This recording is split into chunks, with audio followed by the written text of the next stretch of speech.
Hello. येतोय येतोय sir. सर्व प्राध्यापक, प्राध्यापकेतर, बंधू भगिनी आणि विद्यार्थी, एकंदरीत दररोज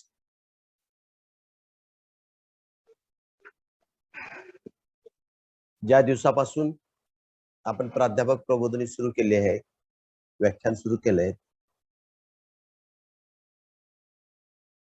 त्याचबरोबर जेव्हा ऑफलाईन होते त्यावेळेस कार्यक्रमाला सुरुवात आणि प्राध्यापक व्याख्यान प्रबोधनाच्या माध्यमातून मी जेव्हा जॉईन होतो तो टायमिंग पाहायचं. प्राध्यापक असेल, विद्यार्थी असेल, रोज रोज आपण एक समीक्षण निरीक्षण करण्याची सवय आपल्यामध्ये आली पाहिजे. आमच्या प्राध्यापकांना आहे, पण एकंदरीत जे विद्यार्थी आहेत ते विद्यार्थी दररोज जॉईन होतात 5-7 काय 8-9 असतील, त्या पलीकडे दुसरे विद्यार्थी जॉईन का होत नाही. मी दररोज जॉईन होण्याची यादी पाहतो, प्राध्यापक सुद्धा जॉईन होण्याचा टायमिंग पाहतो. मी मुद्दामहून काही वेळेस 2-3 मिनिटं मुद्दामहून या प्राचार्य जॉईन होऊन जातात पण बाकी जॉईन होत नाही. मग काही प्राध्यापक, निवडक प्राध्यापक असतील, नॉन टीचिंग मधले असतील, हे काही योग्य नाही, बरोबर नाही.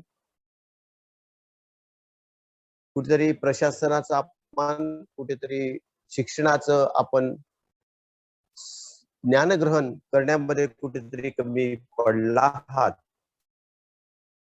असं मला वाटतं. मी 2-3 प्राध्यापकांना आज नेमतो.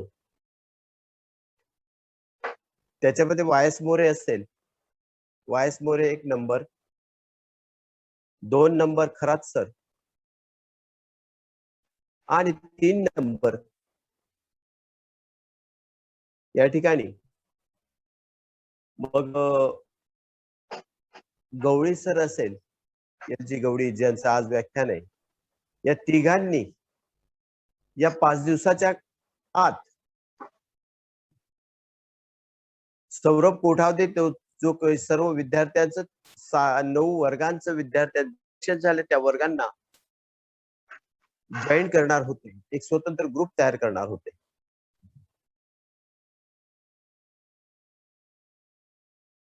म्हणून या 5 दिवसाच्या आत मी फक्त 3 दिवस देतो, 5 दिवस नाही. शनिवारच्या आत या तिघांनी विद्यार्थ्यांचं सौरभ कोठावदेला जोडीला घेऊन FIVA, SYVA, TYVA असं 3 फॅकल्टीचे 9 वर्गांचे विद्यार्थ्यांचे जॉईनिंग एक स्वतंत्र ग्रुप करायचा आहे. विद्यार्थ्यांचे ऑनलाईनचे पेपर त्यांचे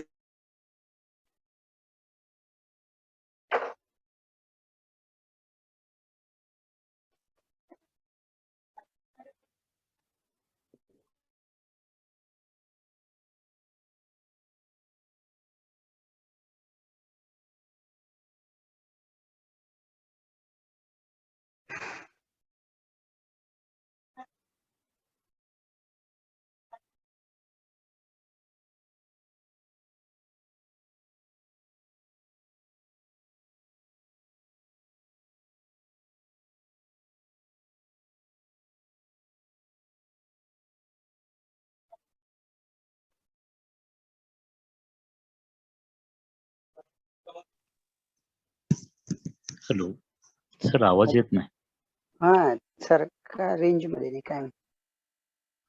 सरांकडे रेंज गेली वाटतं. रेंज नाही सरांकडे, कंप्लीट लाल दिसते. हो ना.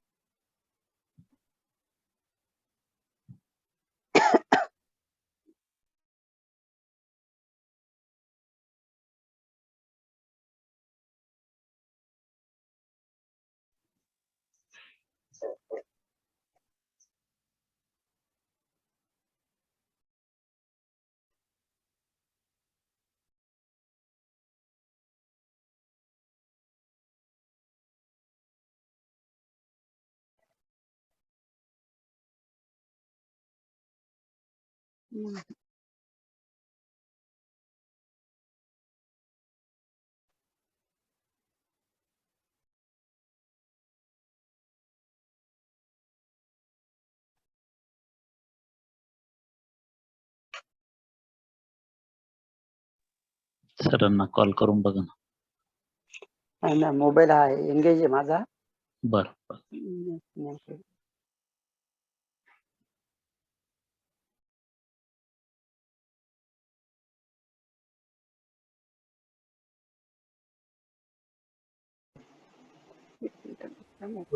आवाज येत नाही. हो, मी तेच सरांना कॉल करतो, थांबा 1 मिनिट. हो, चालेल चालेल.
हॅलो भाऊ. हा भाऊ. भाऊ.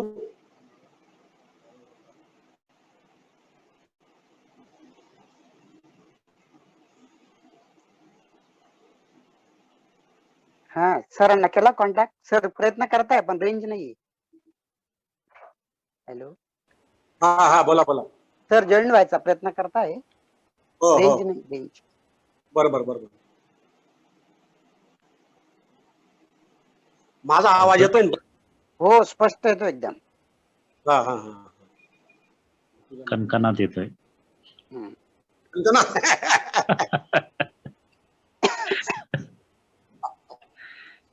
गवळी सर, थोडा आवाज कमीच राहू द्या तुमचा. कमी करू का? Mobile sir. Hello sir. हा हो. सर. हे स्पीकर खराब होऊन जाईल तुला आमच्या.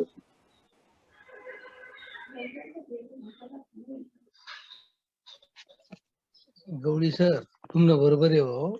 मालपूर वाला समझेंगे नका लागा.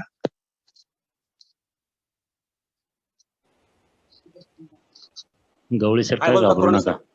हॅलो. हो. सरांनी परवानगी दिली सुरू करायला. हो.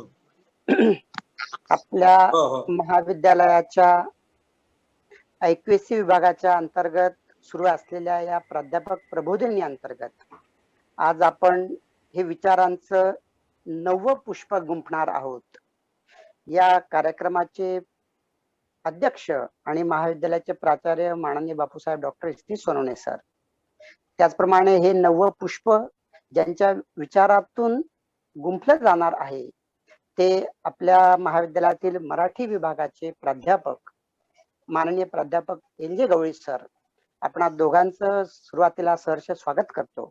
त्याचप्रमाणे या कार्यक्रमासाठी ऑनलाईन पद्धतीने जॉईन झालेले सर्व प्राध्यापक बंधू, प्राध्यापकेतर बंधू भगिनी, विद्यार्थी मित्र आणि मैत्रिणींनो, आपलं देखील सहर्ष स्वागत करतो आणि माननीय प्राचार्य साहेबांच्या परवानगीने हा कार्यक्रम आपण सुरू करूया. हे विचार पुष्प ज्यांच्या माध्यमातून गुंफले जाणार आहे ते 1 मिनिट. हा सर, जॉईन झाले. हॅलो. आवाज येतोय? हो सर. तर मध्येच नेटवर्किंगचा प्रॉब्लेम होता, मी कंटिन्यू करतो. तर व्हाईस एक खराच सर आणि एल.जे. गवळी यांनी तिघांनी या 3 दिवसाच्या आत त्या सर्व वर्गांच्या सौरभ कोठावदे जो ज्याने ग्रुप तयार करतोय त्याला बसून तिघांनी सर्व 3 वर्गांचे विद्यार्थ्यांना जॉईन करायचे आहे आणि त्या विद्यार्थ्यांशी मला स्वतंत्र बोलवायचं आहे. एक सूचना. दुसरी सूचना असं की मी सांगितलं होतं की 50% प्रेझेंटीच्या संदर्भामध्ये काहींचे मला परवानगी घेतलेली आहे. काहींचे फोन आले, सर असं असं आहे तसं आहे. ठीक आहे. पण काहींचे फोनच आले नाही, काही महाविद्यालयात प्रेसिडेंटच नाही. फक्त त्यांनी आत्मपरीक्षण करावं. प्रशासनामध्ये माझे कोणी जवळचा मित्र नाही. प्रशासनाच्या व्यतिरिक्त जर काही सुखदुःखाला असेल तर मी प्रथम येईल, पण प्रशासनाचे नियम सर्वांना सारखे आहेत. म्हणजे त्यांनी घरी बसून काही कोणाचे परवाने कोणाचा प्रशासनाचा त्यांना दडपणच नाही, नियंत्रणच नाही, कंट्रोलच नाही. विचार करायची वेळ आली आहे. म्हणजे मला सांगावं लागतं, इतका मोठा दांडगा पगार घेतो, म्हणजे आपल्यावर कोणाचं बंधन नाही, नियंत्रण नाही का? मी नामूल्य करत नाही, त्यांनी आत्मपरीक्षण करून आपल्यामध्ये सुधारणा करावी, एवढंच मला निमित्ताने सांगावंच वाटतं. आणि जी दिलेली ड्युटी आहे ते 3 दिवसामध्ये ग्रुप सर्व विद्यार्थ्यांना जॉईन करायचं आहे. जे विद्यार्थी जॉईन होत नसतील त्यांना मी बोलेन, कारण मीटिंगला फक्त 8-10 विद्यार्थी दररोज जे असतात तेच असतात.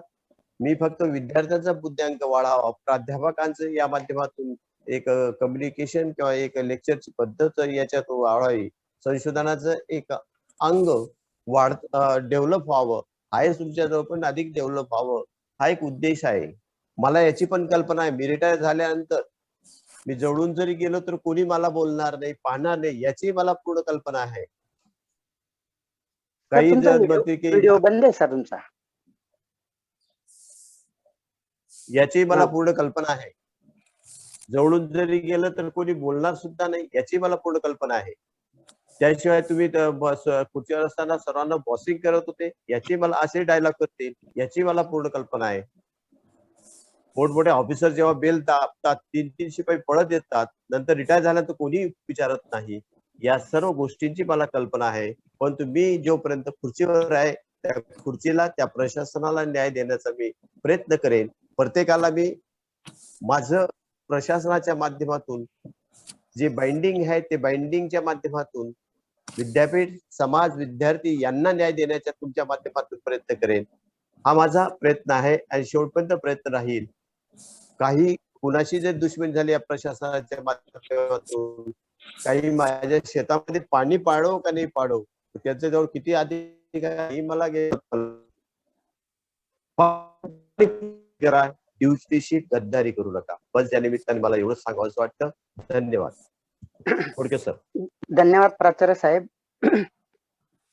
मी पुन्हा एकदा कार्यक्रमाचे अध्यक्ष आणि महाविद्यालयाचे प्राचार्य माननीय Bapusaheb doctor S T Sonawane sir, त्याचप्रमाणे आजच्या कार्यक्रमाचे प्रमुख वक्ते प्राध्यापक एल.जे. गवळी सर यांचं सहर्ष स्वागत करतो. प्राध्यापक एल.जे. गवळी सर हे आपल्या महाविद्यालयामध्ये गेल्या 28-29 वर्षापासून मराठी विषयाचं अध्यापन करतात.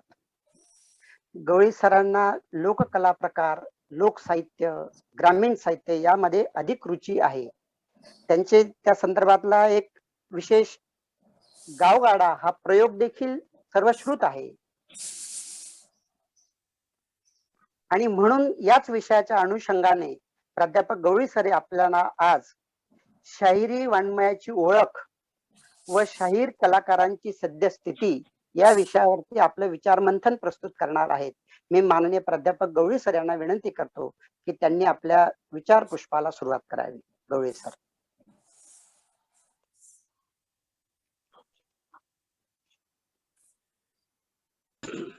सर्वप्रथम सर्व बंधूंना नमस्कार.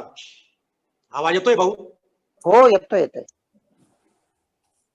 पिंपळनेर एज्युकेशन धर्मवीर आनंदराव माणिकराव पाटील कला वाणिज्य व विज्ञान महाविद्यालयातील IQC अंतर्गत प्राध्यापक ज्ञान प्रबोधिनीचे अध्यक्ष तसेच महाविद्यालयाच्या छोट्याशा गुरुकुलाचे प्राचार्य आदरणीय Bapusaheb doctor S T Sonawane sir, IQC चे doctor professor doctor BC More sir, doctor Talware sir, प्राध्यापक बळसाने सर आणि या ज्ञान प्रबोधिनीचे सूत्रसंचलनाची धुरा जे प्रारंभापासून शेवटापर्यंत सांभाळत आहेत ते माझे मित्र संचालनकार डॉक्टर संजय भाऊ खोडके, प्राध्यापकेतर बंधू भगिनी, तसेच जे जॉईन झालेले आहेत विद्यार्थी मित्र मैत्रिणींनो, आज मी आपल्यासमोर शाहिरी वाङ्मयाची ओळख व शाहीर कलाकारांची सध्या स्थिती या विषयावर बोलणार आहे.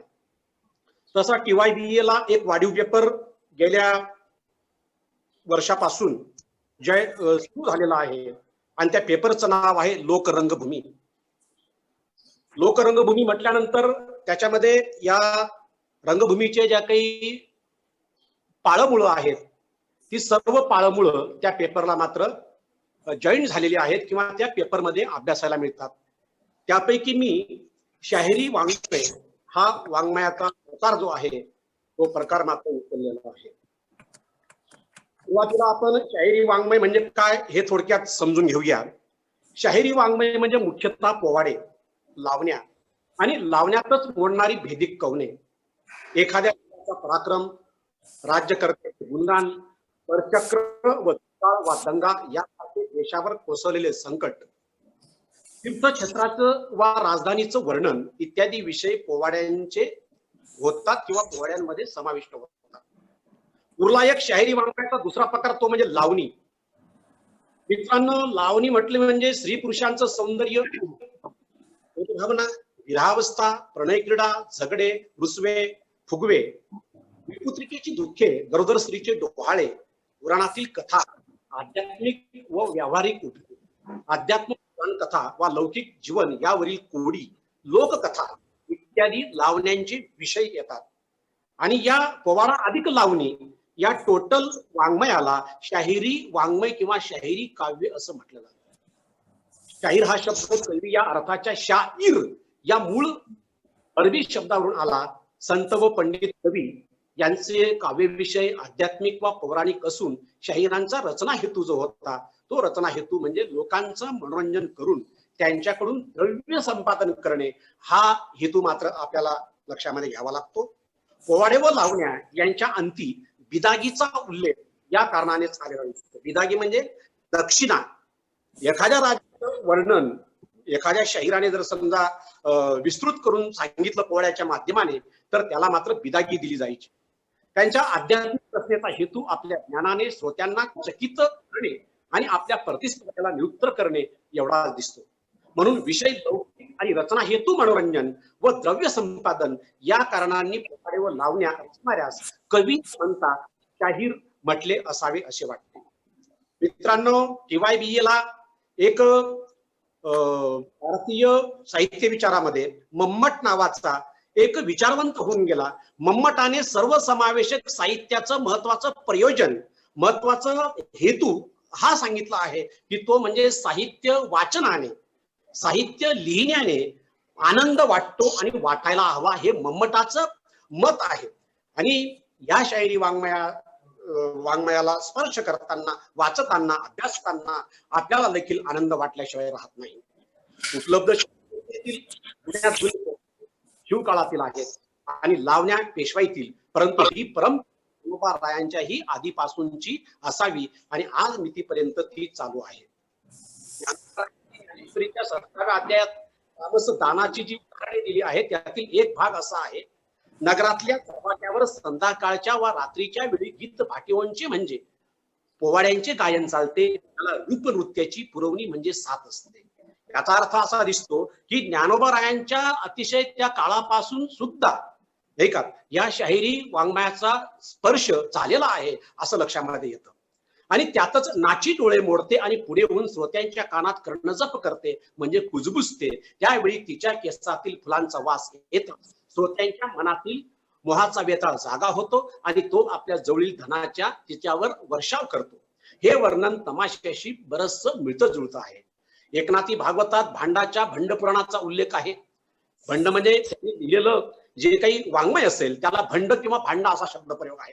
खुद्द नाथांनी भांड ही रचली आणि त्याचा विषय असलेली त्याची भाषा समाजगिरांच्या तोंडचं शोभे. मैत्रीच्या संतविजयात रामदास स्वामींच्या मठात छत्रपती शिवाजींकडे फिर्याद घेऊन आलेल्या शाहिरांची कथा आहे. शाहिरांची व त्यांच्या झगड्यांचे वर्णन रामदासांनी आपल्या सोबत आहे का ज्येष्ठ तमाशा कलावंत रघुवीर खेडकर, ज्यांनी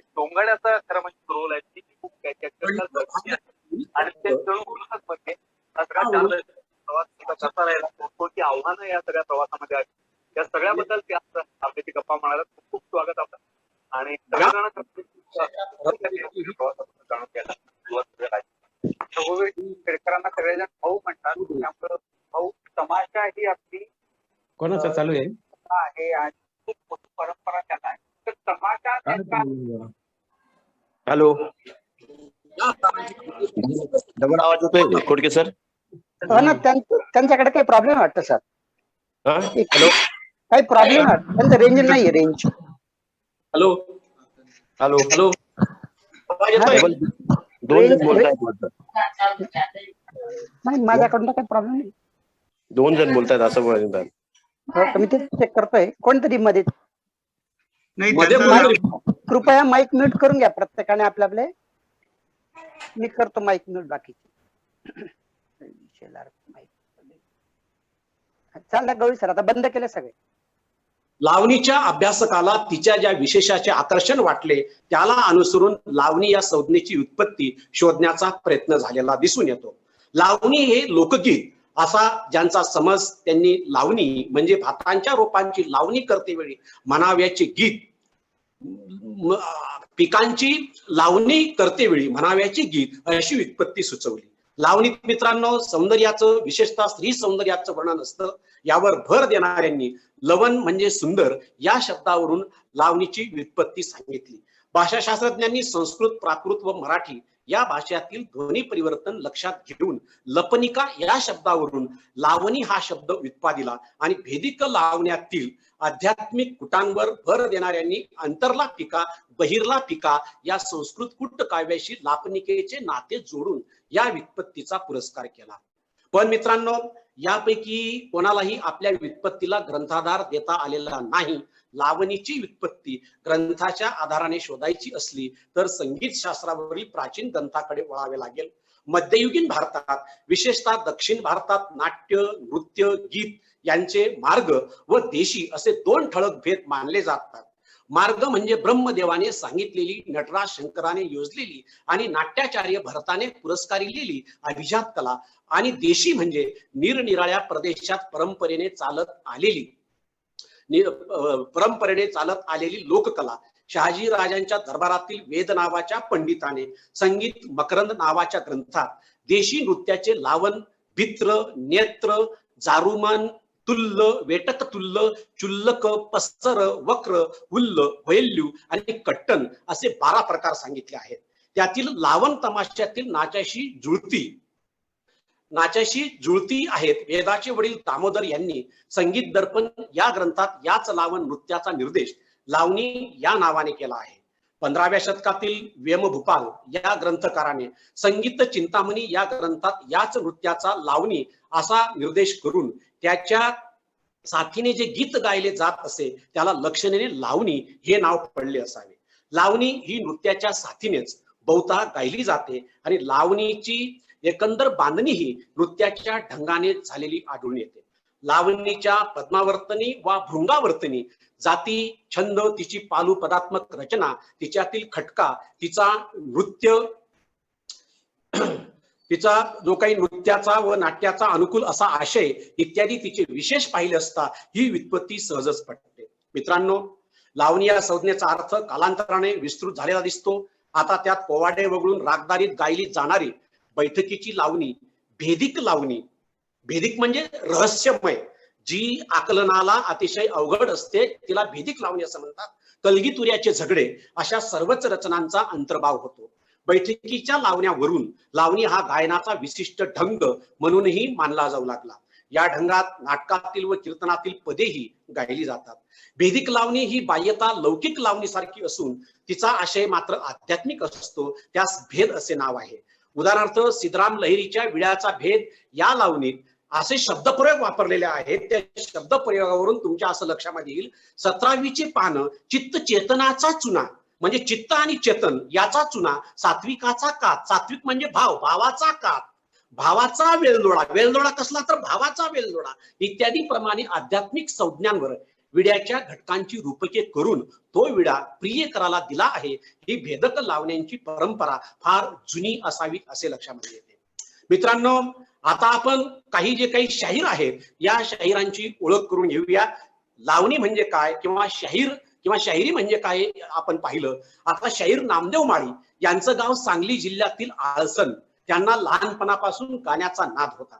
कलेवर त्यांचं प्रेम, पण घरच्या गरिबीमुळे त्यांना पूर्ण वेळ गायन कलेला देणं शक्य नव्हतं आणि पोटासाठी काहीतरी करणं गरजेचं होतं.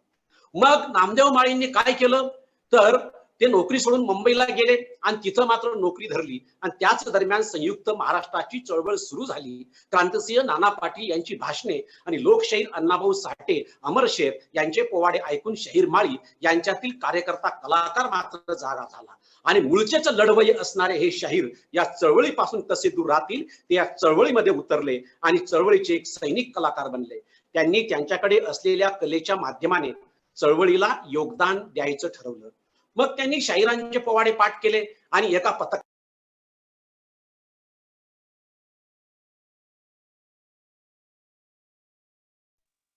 गवळी सर, आवाज बंद झाला तुमचा. गवळी माईक सर, गवळी सर, गवळी सर, गवळी सर.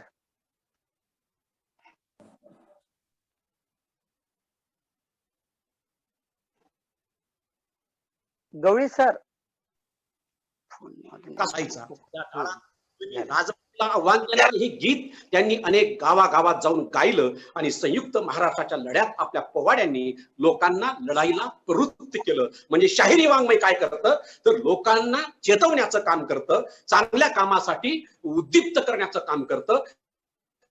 तदनंतर आपण जाऊया अण्णाभाऊ साठे. अण्णाभाऊ साठेंचं खरं नाव तुकाराम भाऊराव साठे असं होतं.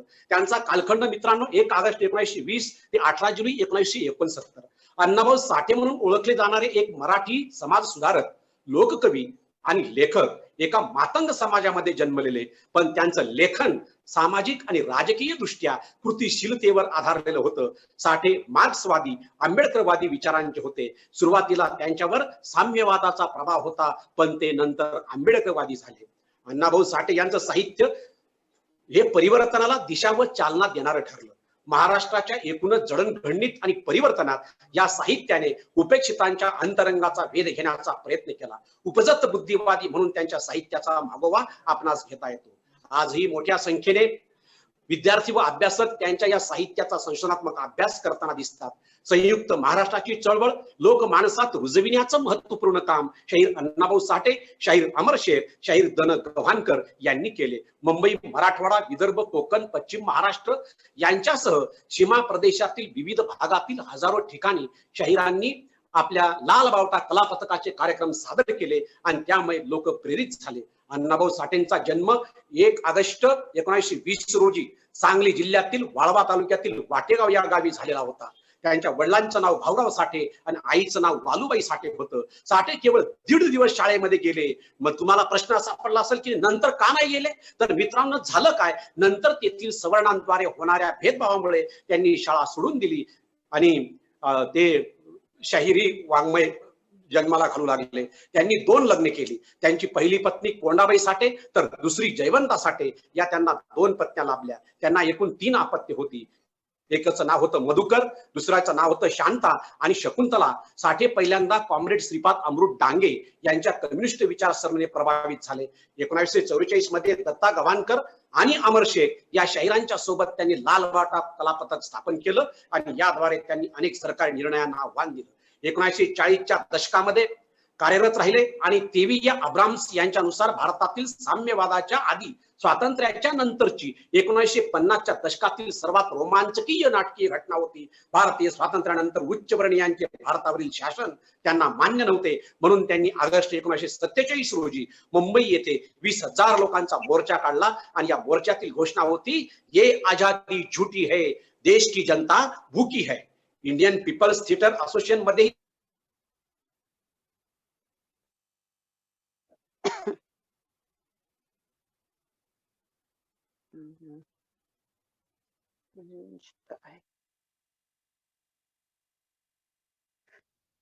गवळे सर, आवाज येत नाही. बंधू आवाज नाही येते बरं का गवळी सरांचा. हो ना, रेंज मध्येच कट होते का काय? हॅलो गवळी सर. हा डिस्कनेक्ट झालेला आहे. हम्म. माईक पाहून घ्या. माईक माईक त्यांचं दिसतंय. चालू आहे का? माईक त्यांचं माईक व्हिडिओ सगळं चालू आहे. नेटचा प्रॉब्लेम. गवळी सर, प्रॉब्लेम दिसतोय. फोन करू का त्यांना? डायरेक्ट लेफ्ट, आता लेफ्ट झाले डायरेक्ट. दिसत नाही आता ते. हॅलो. झालेले आहेत. आवाज हॅलो. आवाज येतोय का आवाज? हो येतोय. डिस्कनेक्ट ठीक आहे. झालं. चालते. साठेनंतर डॉक्टर बाबासाहेब आंबेडकरांच्या शिकवणुकींना अनुसरून दलित कार्याकडे वळाले आणि दलित कामगारांच्या जीवनातील अनुभवांना प्रकट करण्यासाठी त्यांच्या कथांचा वापर केला. 1958 मध्ये बॉम्बे मध्ये स्थापन केलेल्या पहिल्या दलित साहित्य संमेलनात आपल्या उद्घाटनाच्या भाषणात त्यांनी म्हटले की पृथ्वी शेषनागाच्या मस्तकावर तरलेली नसून दलित व कामगार लोकांच्या तळहातावर तरलेली आहे. यातून त्यांनी जागतिक सहरचनांमध्ये दलित आणि कामगार वर्गाचे महत्व स्पष्ट केले. या काळातील बहुतांश दलित लेखकांच्या विपरीत साठेंचं कार्य बौद्ध धर्माऐवजी मार्क्सवादाच्या प्रभावाखाली होते. साठे म्हणतात की दलित लेखकांना सध्याच्या सांसारिक विवंचनेपासून दलितांना मुक्त करणे आणि त्यांचे संरक्षण करण्याची जबाबदारी देण्यात आली आहे. कारण अण्णाभाऊंच्या गोष्टीत अथवा लिखाणात विनोद नसतो असं नाही, पण त्यांचा प्रकृती धर्म जो आहे तो गंभीर लेखकाचा आडपडद्यातून नव्हे तर समोरासमोर जीवनातल्या क्रूर सत्याचं ज्याला दर्शन घडलं आहे अशा पोटतिडकीने लिहिणाऱ्या साहित्यिकाचा आत्मा त्यांना मात्र लाभला आहे. म्हणून साहजिक त्यांच्या गोष्टी मोठ्या वैशिष्ट्यपूर्ण असतात. म्हणून तत्कालीन सर्व बड्या कथाकारांपेक्षा ते निराळे आहेत. या लेखकाला प्रतिभेचं देणं लाभलं आहे. जीवनात आग ओकणाऱ्या हर तऱ्हेच्या गोष्टींचा अनुभव त्यांच्या पाठीशी आहे. त्यांच्या मनात एक प्रकारचा पीळ आहे. त्या अन्यायाविरुद्ध बंड उभारणाऱ्या वृत्तीचे पूजक आहे. साठे हे दलित समाजाचे विशेषतः मान जातीचे प्रतीक बनले. 1 ऑगस्ट 2001 रोजी भारतीय पोस्टाने 4 रुपयाच्या खास टपाल तिकिटावर साठेंचं ऑगस्ट 2019 रोजी हे टपाल तिकीट वितरित करण्यात आलं होतं. मित्रांनो, अण्णाभाऊ साठे साहित्य संमेलन, पुण्यातील लोकशाहीर अण्णाभाऊ साठे स्मारक आणि कुर्लामधील एक उड्डाणपूल यासह अनेक इमारतींना त्यांचे नाव देण्यात आले. हे बंद पडलं गवळी सर परत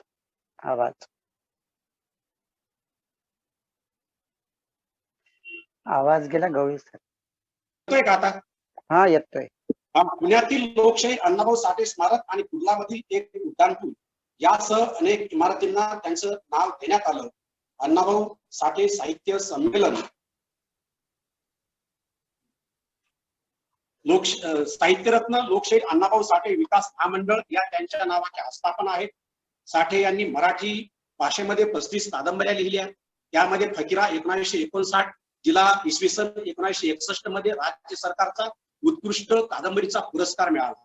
साठेंचा लघुकथांचा संग्रह 15 आहे, ज्यामध्ये मोठ्या संख्येने बऱ्याच भारतीय भाषांमध्ये आणि 27 अभारतीय भाषांमध्ये भाषांतरित केल्या गेल्या आहेत. कादंबरी, लघुकथा यांच्या व्यतिरिक्त साठे यांनी नाटक, रसियातील भ्रमंती, 12 पटकथा तसेच मराठी पोवाडा शैलीतील 10 गाणी लिहिली. साठेंचा पोवाडा आणि लावणी यासारख्या लोककथात्मक कथा शैलीच्या वापराने लोकांमध्ये अतिशय लोकप्रिय बनले व त्यांचं कार्य अनेक समुदायापर्यंत पोहोचण्यास मदत झाली. डॉक्टर बाबासाहेब आंबेडकरांच्या झुंजार लेखणीला अर्पण केलेल्या फकीरामध्ये साठेंनी आपल्या समुदायाला पूर्ण भूकमारीपासून वाचवण्यासाठी ग्रामीण रूढीवादी प्रणाली आणि ब्रिटिश शासनाच्या विरुद्ध विद्रोह करणाऱ्या नायक फकीराला त्या कादंबरीमध्ये चित्रित केले आणि नंतर मित्रांनो त्यांनी मात्र ब्रिटिश शासनाच्या विरुद्ध विद्रोह करणाऱ्या नायक फकीराला ठार केले. नंतर ब्रिटिश अधिकाऱ्यांद्वारे फकीराला अटक करून छळ करून अखेरीस फाशी देऊन ठार मारले जाते. मुंबईमधील शहरी पर्यावरणाने त्यांच्या लिखाणावर लक्षणीय प्रभाव टाकला. त्यांनी तो डायस्टोपियन परिवाराच्या रूपात दाखवला. त्यांनी त्यांच्या मुंबईची लावणी आणि मुंबई गिरणी कामगार या 2 गाण्यांतून मुंबईला दुर्व्यवहारी, शोषणकारी, अस्मान और अन्यायपूर्ण असे म्हटले आहे. साठेंनी 1945 ला अकलेची गोष्ट नावाचं लोकनाट्य लिहिलं. अमृत आघात ही पुस्तकं लिहिली, आबी नावाचा कथासंग्रह लिहिला, आवडी नावाची कादंबरी लिहिली आणि 1958ला इनामदार नावाचं नाटक लिहिलं. कापऱ्या चोर नावाचं लोकनाट्य लिहिलं. कृष्णाकाठच्या कथा, कुळवाडा, गजाड असे कथासंग्रह लिहिले. गुऱ्हाळ नावाचं पुस्तक लिहिलं. गुलाम, चंदन, चिखलातील कमळ, चित्रा, पाझर, मथुरा, माकडीचा माळ, रत्ना, रानगंगा, वारणेचा वाघ, वैजयंता, वैर अशा कादंबऱ्या लिहिल्या. चिरानगरची भूत, नवती, निखारा, जिवंत काडतूस, पिसालेला माणूस, फरारी, बारबांध्या कंजारी ही कथासंग्रह लिहिली. नंतर तारा, रानबोका, सुगंध अशी पुस्तकं लिहिली. नंतर देशभक्त, घोटाळे, पुढारी मिळाला अशी बेकायदेशीर माझी मुंबई, मुक, मिरवणूक, लोकमंत्र्यांचा दौरा, शेतीचे इलेक्शन अशी लोकनाट्य लिहिली. सुलतान नावाचं नाटक देखील अण्णाभाऊ साठेंनी लिहिलं.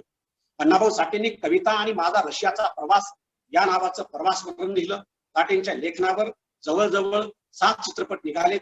वैजयंता कादंबरीवरून वैजयंता नावाचा चित्रपट निघाला. आवडी कादंबरीवरून टिळा लावदेवी रक्ताचा हा चित्रपट निघाला. माकडीचा माळ कादंबरीवरून डोंगरची मैना हा चित्रपट निघाला आणि चिखलातील कमळवरून मुरली मल्हारी रायाची हा चित्रपट निघाला. वारणेचा वाघ या कादंबरीवरून वारणेचा वाघ चित्रपट निघाला. अलगुज कादंबरीवरून अशी साताऱ्याची तऱ्हा हा चित्रपट निघाला. फकीरा कादंबरीवरून फकीरा चित्रपट निघाला. तदनंतर मित्रांनो, आपण विठ्ठल उमप हे एक शाहीर आहेत, त्यांची ओळख आता करून घेऊया. हे मराठी शाहीर व लोककलाकार होते. उमप यांचा जन्म 15 जुलै 1931 रोजी मुंबईमधील नायगाव येथे झाला. उमप बालपणापासून डॉक्टर बाबासाहेब आंबेडकरांच्या चळवळीकडे आकर्षित झाले होते. त्यांनी वयाच्या 8व्या वर्षापासूनच कार्यक्रम सादर करण्यास सुरुवात केली आणि त्या काळामध्ये डॉक्टर बाबासाहेब आंबेडकर दलितांमध्ये लोकगीतांमार्फत आणि पथनाट्यांमार्फत जनजागृती करण्याचा प्रयत्न करीत होते. विठ्ठल उमपांनी हेच कार्य पुढे चालू ठेवले. राज्याच्या सांस्कृतिक संचालनालयातर्फे आयोजित करण्यात येणाऱ्या शाहिरी शिबिराचे ते 4 वर्ष संचालक होते. शिवाय मुंबई विद्यापीठाच्या लोककला अकादमीचे सल्लागार, नभोवाणीचे परीक्षक अशा जबाबदाऱ्याही त्यांनी पेलल्या. यशवंतराव चव्हाण प्रतिष्ठानाशीही ते संबंधित होते. विठ्ठल उमप यांच्या नावावर 1000हून अधिक लोकगीते आहेत. उमपांनी तब्बल 10 चित्रपटांमध्ये काम केले, ज्यामध्ये डॉक्टर बाबासाहेब आंबेडकर, टिंग्या, विहीर या चित्रपटांचा समावेश होतो. शाहीर उमप यांनी लोककलेच्या सर्वच कला प्रकारात लिलया संचार केला. त्यात पोवाडा, बहुरूपी, भारुड, भजन, गणगवळण, लावणी, कवने, तुंबडी, बोबडी, धनगरी गीते, नंदीबैल, वासुदेव, डोंबारी, कोत्रास, गोंधळी असे अस्सल मराठमोळे कला प्रकार मात्र हाताळले. पण कव्वाली आणि गजल गायनातही ते आघाडीवर होते. उमाळा हा त्यांचा गझल संग्रह प्रसिद्ध आहे.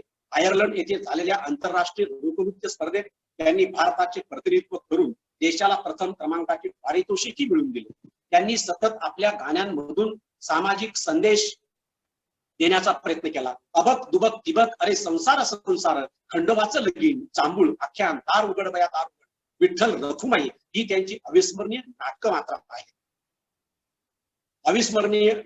आहेत. आणि म्हणून 1983 साली विठ्ठल उमप यांनी आयर्लंड मधील पार्क लोकोत्सव गाजविला. विठ्ठल उमप यांनी फुबाई फू फुबडी फू नावाचं आत्मचरित्र लिहिलं. याशिवाय त्यांनी माझी वाणी भीमाचरणी, रंगशाहिरीचे अशी साहित्य निर्मिती केली. विठ्ठल उमपांचे कलेतील कार्याची दखल म्हणून त्यांना इसवी सन 1966 साली राज्य सांस्कृतिक पुरस्कार मिळाला. नंतर इसवी सन 2001 साली दलित मित्र पुरस्कार प्राप्त झाला. मित्रांना, विठ्ठल उमप बहुआयामी व्यक्तिमत्व होते. त्यांनी त्या काळात चित्रपटात देखील भूमिका केल्या. गलगले निघाले, टिंग्या, नटरंग, पायगुण, डॉक्टर बाबासाहेब आंबेडकर, विहीर, सुंबरान या चित्रपटांमध्ये उमपांनी भूमिका केल्या. तदनंतर आपण जाऊया शाहीर कुंतीनाथ करके यांच्याकडे. शाहीर कुंतीनाथ करके हे कोल्हापूरच्या मातीतले आजचे अग्रगण्य शाहीर. वयाची 75 पार केलेल्या करके यांचा डब जेव्हा कडाडू लागायचा आणि वाणी जेव्हा बरसू लागायची की अंगावर रोमांच उभे राहत. हातकणंगले तालुक्यातील हेरले हे त्यांचं मूळ गाव. घरात आणि ते ज्या समाजातून आले त्या जैन समाजातील शाहिरी परंपरा नाही, त्यामुळेच त्यांच्या कलेचे कौतुक वाटते. मनाचा मुजरा हे त्यांचे शाहिरी कवनांचे आणि गीतांचे पुस्तक. त्यांच्यातील हरहुन्नरी शाहिराचे दर्शन घडवते. शाहीर म्हणजे केवळ इतिहासात रमणारे व्यक्तिमत्व असे मानले जाते, परंतु कुंतीनाथ करके त्याला अपवाद आहे. इतिहासातील शूरवीरांचे पोवाडे तर ते गातातच, परंतु लोकगीतांच्या ढंगाची गीते आणि आजच्या काळातील तरुणाईला वाहत पाडणारी प्रेम गीतेही त्यांनी खटकेबाज दिली. शाहीर म्हणून त्यांनी महाराष्ट्र पालथा घातला असला तरी ते नोकरीमुळे त्यांच्यावर काही निर्बंध होतेच. स्वामी विवेकानंद शिक्षण संस्थेच्या पन्हाळा तालुक्यातील सातवे येथील शाळेत ते मुख्याध्यापक होते. बिबग्या बिब शिक काही, बिबग्या बिब शिक काही, गली बोळानं वरडत जाई, गली बोळानं वरडत जाई. कोकण्या नवरा हवा ग बाई मला, कोकण्या नवरा हवा ग बाई, कोकण्या नवरा हवा ग बाई मला, कोकण्या नवरा हवा ग बाई. हे लोकगीतासारखे मराठी माणसाच्या मनात गुंजणारे गीत मूळचे कुंतीनाथ कर्के यांचे आहे. दादा कोंडके यांच्या सोंगाड्या या चित्रपटात याच आशयाचे गीत असते तरी कर्के यांचे हे गीत 1959 साली लिहिलेले आहे. शाहीर तिलक पिराजीराव सरनाईक यांनीच त्यांना तुमचे पोवाडे तुम्हीच गा असे प्रोत्साहन दिले. कर्के यांनी त्या वर्षी गावोगावी हे गीत गाऊन सातवे येथील शाळेसाठी 65 कोटी भात जमा केला. शाहीर कर्के यांनी प्राचार्य पी.बी. पाटील यांच्या सहकार्याने लिहिलेली कोल्हापूरची लावणी देखील जगप्रसिद्ध आहे. चल जाऊ कोल्हापुरी पंचगंगा नदी तीरी, चल जाऊ कोल्हापुरी पंचगंगा नदी तीरी, कोल्हापुरी राजधानी मावळ्याची, कोल्हापुरी राजधानी मावळ्याची. कोल्हापुरी फेटा बांध, कोल्हापुरी पायतान, पैलवान चाल छाती काढून, चाल पुढती चाल पुढती चाल पुढती. त्यांची ही लावणी एकेकाळी प्रचंड लोकप्रिय ठरली होती. आजही कोणत्याही कार्यक्रमात या लावणीला भरभरून दाद मिळते. कर्के यांनी लिहिलेला छत्रपती शिवाजी महाराजांचा पोवाडाही खूप गाजला. लंडन विद्यापीठाच्या प्राध्यापकांनी तो त्यांच्या आवाजात ध्वनिमुद्रित करून नेला. सामाजिक प्रश्नांचा वेध घेणारी अनेक भारुडे त्यांनी लिहिली. निवृत्तीनंतर प्राध्यापक कर्के शेतीत रमले. शेती आणि शाहिरी दोन्हींची मशागत करीत त्यांची वाटचाल मात्र सुरू होती.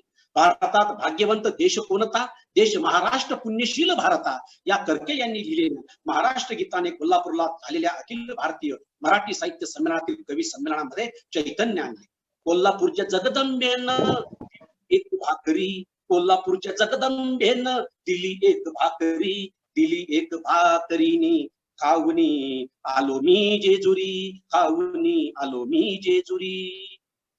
हे खंडोबाचं गाणंही अनेकांच्या ओठावर रुळलेलं दिसतं. साधी सोपी शब्दकळा आणि परंपरेला आधुनिक काळाशी जोडून घेण्याच्या विचारामुळे कुंतीनाथ कर्के यांची शाहिरी केवळ भूतकाळात न रमता वर्तमानातही संवादी बनते.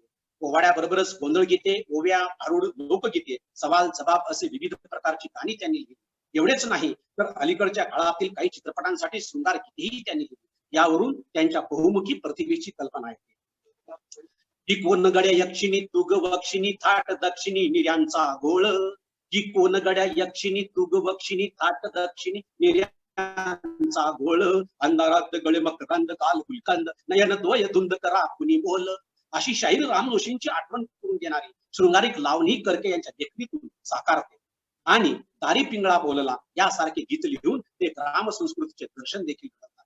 मित्रांनो, छत्रपती शिवाजी महाराज, नरवीर तानाजी भानुसरे, प्रतापगडचा रणसंग्राम, बाजीप्रभू देशपांडे, शिवा काशीद, पृथ्वीराज चव्हाण, तात्या टोपे, वासुदेव बळवंत फडके, बापूजी साळुंगे, वसंतदादा पाटील अशा विषयावरचे कर्के यांच्यावरचे पोवाडे संबंधित व्यक्तींची गुणवैशिष्ट्ये नेमकेपणाने गेल्या 50 वर्षाहून अधिक काळ कुंतीनाथ कर्केंनी काव्य लेखन केले. आजही त्यांच्या लेखणीला खंड पडलेला नाही. वयाच्या या टप्प्यावर ते जेव्हा सादरीकरणासाठी मंचावर उभे राहत असतात तेव्हा श्रोत्यांमध्ये चैतन्य आणि निर्माण करतात. त्यांचा मनाचा मुजरा या पुस्तकातून कोल्हापुरी भाषा, कोल्हापुरी ढंग, कोल्हापुरी बाण्याचे दर्शन घडते.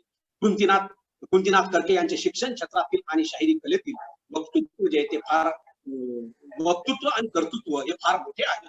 राज्य सरकारचा सांस्कृतिक पुरस्कार त्यांना मिळाला असला तरीही त्यांच्या कलेचे म्हणावे तसे चित झाले नाही. स्वाभिमानी बाणा आणि खणखणीत शाहिरी जपणाऱ्या कर्के यांनी कलेच्या साधनेत खंड पडू दिला नाही. 75 पार केल्यानंतर त्यांच्या पायांची भिंगरी थांबली नाही. प्रबोधनाचा वसा आणि वारसा घेऊन महाराष्ट्रभर त्यांनी भटकंती केली.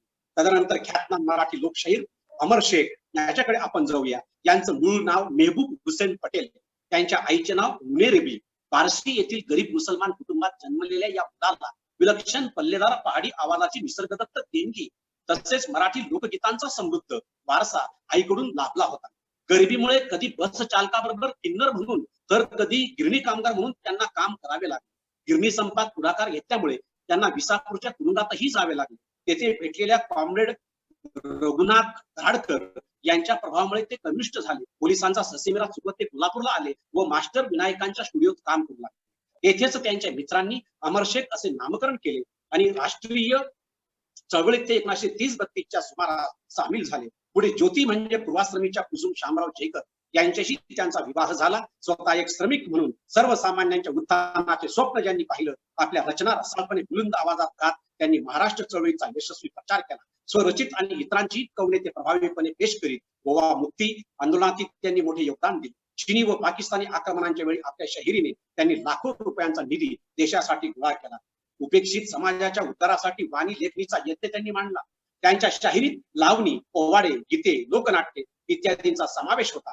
जनसमुदायाला भारून टाकण्याचे प्रभावी अंगभूत कौशल्य त्यांच्याजवळ होते. त्यांची लेखणी जिवंत, ज्वलंत आणि हृदय प्रदीप्त करणारी होती. प्रसार आणि प्रचार कार्यात या गुणांचा त्यांनी पुरेपूर उपयोग केला. त्यांच्या या गुणांचा वारसा त्यांच्या कन्या प्रेरणा आणि मलिका यांच्यातही दिसून येतो.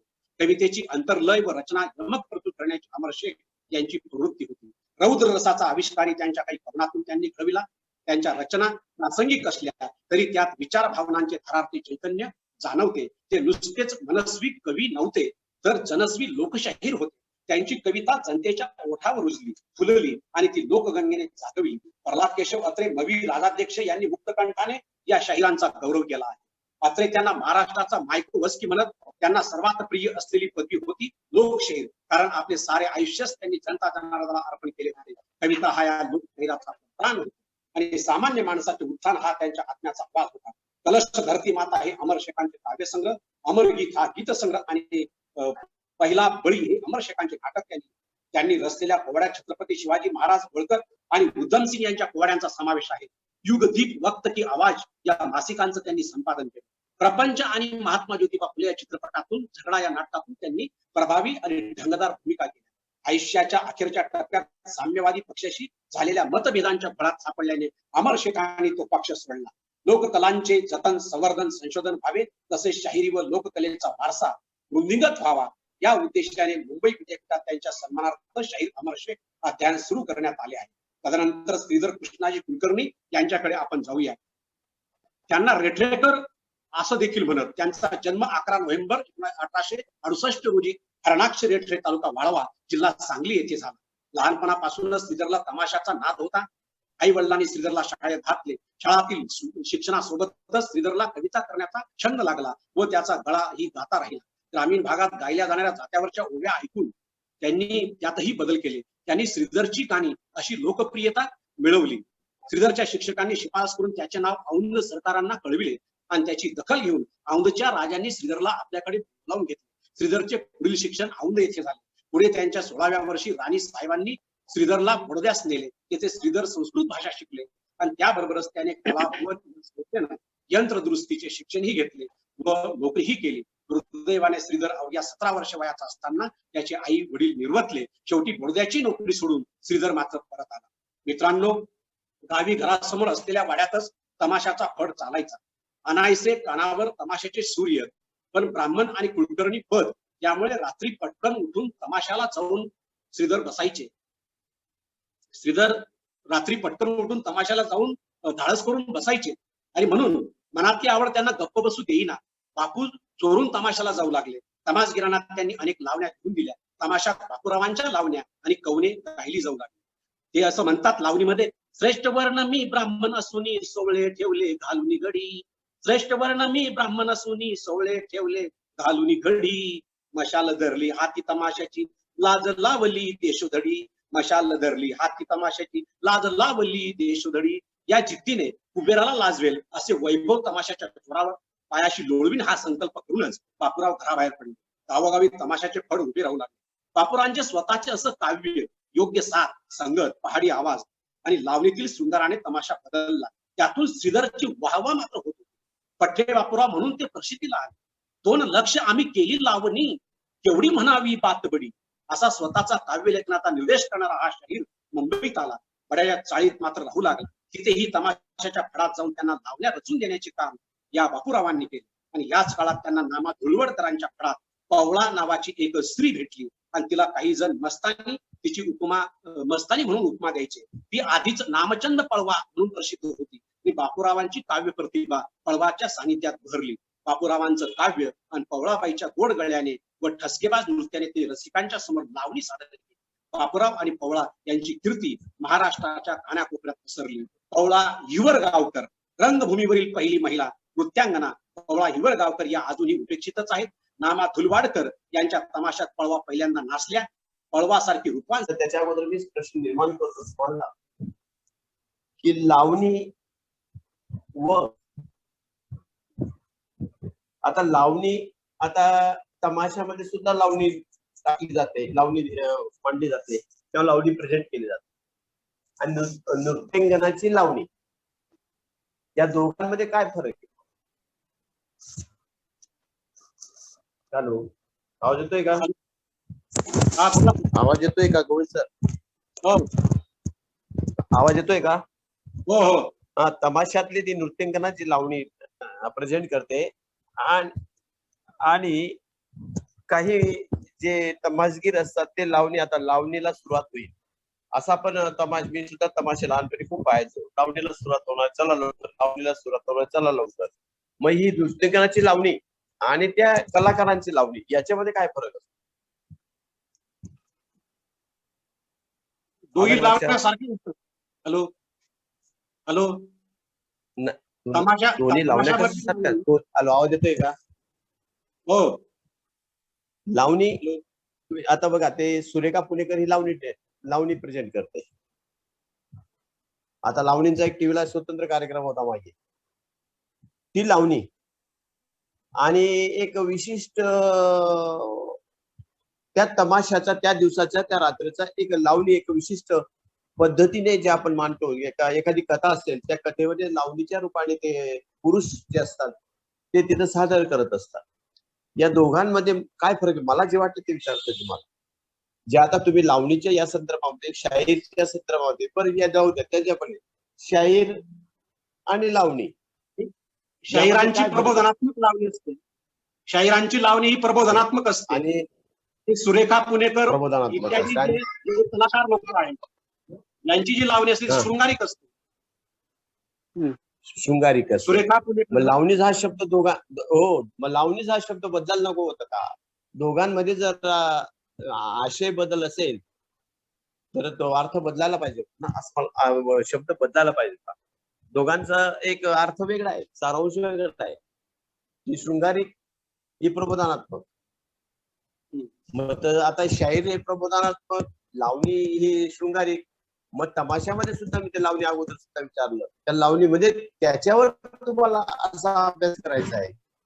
जर तुम्ही आता इतकं फास्ट झालंय, तुम्ही गुगलवर बसा, तुम्हाला जे प्रश्न उपस्थित झाले ते प्रश्न तुम्हाला त्या पद्धतीने तिथे सापडतील. आणि आपल्याला काय वाटतं असा प्रश्न, एखाद्या विषयावर आपलं चिंतन काय आहे त्याला तो पेपर बनतो, रिसर्च पेपर त्याला म्हणतो. हे सायन्सवाले नॅशनल इंटरनॅशनल पेपर प्रेझेंट करतात, त्याच्यामध्ये स्वतःचं मत मांडतात. आपल्याला काय वाटतं? म्हणून अशा पद्धतीने आपण त्या ठिकाणी सादर करणं अपेक्षित होतं. आपण व्यक्तिपरिचय दिला, व्यक्तिपरिचयपेक्षा त्या एक शाहिरांचा परिचय दिला, पण तो परिचय आपण पुस्तकातून सुद्धा वाचू शकतो.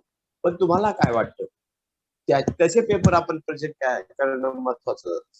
कारण मी पुस्तक प्रोसिडिंग काढतोय, ते प्रोसिडिंग अनेक जण वाचणार आहे. काही म्हणतील की याच्यामध्ये सुद्धा तसं पुस्तक आलं तसंही तर दिलं, पेपर याला कसं काय म्हणतात. म्हणून या पद्धतीने आपण प्रेझेंट करणं आणि एक स्वतःचं मत मांडणं, स्वतःच आपलं एक रिसर्च माइंड तयार करणं, असं निदान हे पोरं जे ऐकतायत ते पोरांवर सुद्धा त्याचा इफेक्ट होऊ शकेल की आमचे प्राध्यापक एक नवीन संशोधनात्मक मांडणी करतात आणि ती मांडणी सुद्धा त्यांना भविष्यात कामात येईल. म्हणून अशा पद्धतीने अपेक्षित होतं. म्हणून मला असे प्रश्न निर्माण झाले. आणि दुसरी एक गोष्ट, तुमच्या बोलण्यामध्ये तो वारंवार असं वर्गातही डाऊट येतो, तुम्ही किती स्पीडली बोलता. स्पीडली किती बोलतात? स्पीडली किती? मोदीचं व्याख्यान ऐकलंय का? नरेंद्र मोदीचं? गवळी सर नरेंद्र मोदीचं ऐकलंय का? हा, स्पेस मग त्याचं एक सारखं कोणत्या शब्द लक्षात ठेवते पोरं, असा प्रश्न येतो. म्हणून आपल्यामधल्या काही त्रुटी आहेत, त्या त्रुटी दुरुस्त केल्या पाहिजे असं मला वाटतं. बघा, तुम्हाला काय असं वाटतं? अजून काही कोणाला प्रश्न असतील, खोडके सर सांगा, कोणाला काही प्रश्न विचारा. आणि समारोप करण्याचं काम काल परवा तलवारे सरांनी काही केलं नव्हतं, ते तलवारे सर करतील समारोप. हॅलो, तलवारे सरांनी समारोप करण्यापूर्वी कोणाला काही प्रश्न असतील प्राध्यापक बंधूंना, विद्यार्थ्यांना काही प्रश्न असेल तर चर्चा करूया आपण. हे व्यासपीठ प्रश्नांसाठी खुलं आहे तुम्हाला. गवळी सर, मला एक प्रश्न आहे. बोला. तमाशाची जेव्हा सुरुवात होते तेव्हा तो डप वाजणारा जो असतो तो पठ्ठे बापूरावच्याच लावण्या म्हणतो. तर ते बाकीच्या लावण्या पण म्हटल्या जातात का तिथं तमाशांमध्ये? बाकीच्या पण म्हटल्या जातात. म्हटल्या जातात, पण पठ्ठे बापूरावांची जास्त का म्हटल्या जातात बा असं? काय म्हणता? पठ्ठे बापूरावांच्याच लावण्या का जास्त म्हटल्या जातात तमाशामध्ये? ते अधिकाधिक म्हणजे गाजलेले शाहीर होते ना पठ्ठे बापूराव. अधिकाधिक गाजलेले शाहीर होते, त्याच्यामुळे त्यांच्या लावण्या लोक उचलतात कलाकार. बरं. किंवा हॅलो, की असं पण असू शकेल कदाचित त्यांच्या लावण्या ज्या असतील त्याच्यावर नृत्य चांगलं करता येत असेल, असं पण काही असेल ना? हो, असू शकतं ना. म्हणजे आता मोरे सरांनी प्रश्न आता तुम्ही असू शकतं, हे तुम्हाला शोधायचंय, हे तुम्हाला अभ्यास करायचंय. आता पठ्ठे बापूरावने ज्या लावण्या त्यांना म्हणजे एक सुरुवात, त्यांना एक वातावरण कसं तयार झालं, जसं गांधीजीवर त्या काळामध्ये गांधीजीचे जे गुरु होते त्या गुरुच्या विचारातून त्यांच्या ठिकाणी एक तयार झालं, तसं या बापूरावच्या ठिकाणी लावण्या तयार करण्याचं किंवा लिखाण करण्याचं एक विचारधारा कशी निर्माण झाली, उगम कोणता, तो उगम तुम्ही सुद्धा शोधला पाहिजे होता. असे याला म्हणतात आपण संशोधनात्मक अभ्यास. म्हणून फक्त पुस्तकी परिचय नको आहे असं बघा, याच्या पुढे करताना लक्षात घ्या. ठीक आहे, अजून काही कोणाला प्रश्न असेल तर तलवारे सरांनी समारोप करावा. तलवारे सर. आजच्या या प्राध्यापक प्रबोधिनीच्या 9व्या पुष्प प्राध्यापक LG गवळी यांनी गुंफलं. त्यांनी शाहिरी वाङ्मयाची ओळख व त्यांची सद्यस्थिती यावर अतिशय उत्तम असं विमोचन केलेलं आहे. शायरी म्हणजे एक प्रकारचे वाङ्मय, ज्याच्यामध्ये लावण्या, पोवाडे, लोककथा, शाहिरी काव्य आणि शाहिरी आणि लावण्या म्हणजे काय तर लोकांचे मनोरंजन करून त्याच्यापासून बिदागी मिळवून आपला चरितार्थ भागवणे. तसेच त्यांनी असंही कथित केलं की मोहम्मद नावाचा एक विचारवंत होता, ज्याने त्याच्या साहित्य वाचनाने व लिहिण्याने आपल्याला आनंद मिळतो असं त्यांनी कथित केलं.